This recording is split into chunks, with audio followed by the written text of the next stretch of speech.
Mthobisi, ngiyacela ngane yakwethu, ngiyacela mkhaya wami kwethu, ngiyathembisa ngizoba khona emcimbini wakho yi-24.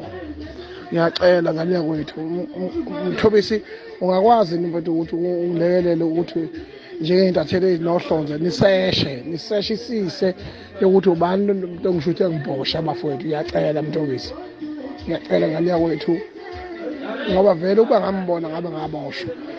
Manje umuntu angazi uzokhululeka uma kwenzenza. Ngiyacela mfethu nina neskili, nina mhlawumbe noma niqamba namanga lithi hayi khululeka, ichunu lijabule ngokubonakala libhosha, mhlawumbe bese lithi nizokhipha umklomelo.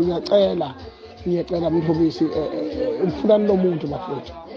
Lo muntu mfethu mina bengiqala nqa ukhala, mina I'm not weak, but I was in tears when I have no privacy for people who are like this. Ish.